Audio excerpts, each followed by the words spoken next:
রে Martin question ব্যাংকের class 6-এর থার্ড নাম্বার সামেটিভ এভালুয়েশন প্রথম যে সেটটি আছে তার লাস্ট শেষের আমাদের রাইটিং স্কিলের স্টোরি আছে। Write a story about the hare and the tortoise. এটা সম্পর্কে আমাদেরকে এই হেয়ার এবং টর্টয়েস সম্পর্কে আমাদের একটি গল্প লিখতে বলা হয়েছে। তাহলে আমরা আজকে এখন দেখছি গল্পটা কীভাবে লিখব। A hare was very proud of his speed. একটি খরগোশ ছিল যার কিন্তু খুব গর্ব ছিল নিজের দৌড় সম্পর্কে। He would laugh at the tortoise. সে সবসময় কচ্ছপকে খুব দেখে হাসতো। Because of a slow speed. তার যেহেতু খুব দ্রুত সে দৌড়তে পারে না, আস্তে আস্তে দৌড়ে, সেই জন্য তাকে দেখে খুব হাসতো।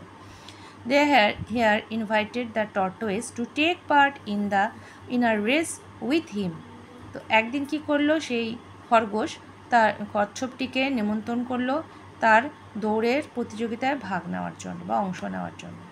The tortoise agreed. সেই কচ্ছপ রাজি হয়ে গেল। হি আন্ডারস্টুড। সে বুঝলো যে that the hare was trying to hurt and humiliate him. কচ্ছপ তাকে খুব দুঃখ দেওয়ার জন্য বা আঘাত দেওয়ার জন্য এটি পরিকল্পনা করেছে। One morning the race began. একদিন সকালে সেই দৌড় প্রতিযোগিতা শুরু হয়ে গেল। The hare ran fast. খরগোশ খুব জোরে জোরে দৌড়াচ্ছিল। And the tortoise ran slowly. কচ্ছপ খুব আস্তে আস্তে দৌড়াচ্ছিল। The hare decided to take rest for some time under a tree. সেই খরগোশ স্থির করেছিল যে সে কিছুক্ষণ দৌড়ানোর পরে সে কিছুক্ষণ কী করলো, গাছের নিচে বিশ্রাম করলো। As the hare was resting he fell asleep.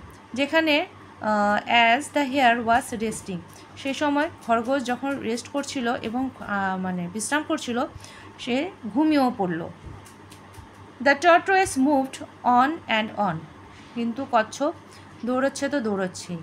He was slow.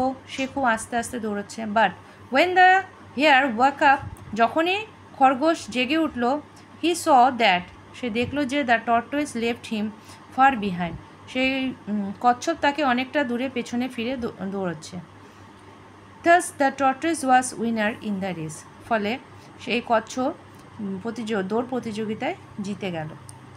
তে হয়ে গেল আমাদের একটি গল্প হেয়ার অ্যান্ড টর্টয়েস উপরে। তো আজ রাখছি এই পর্যন্তই। ভালো লাগলে অবশ্যই লাইক করো, শেয়ার করো, সাবস্ক্রাইব করতে ভুলো না।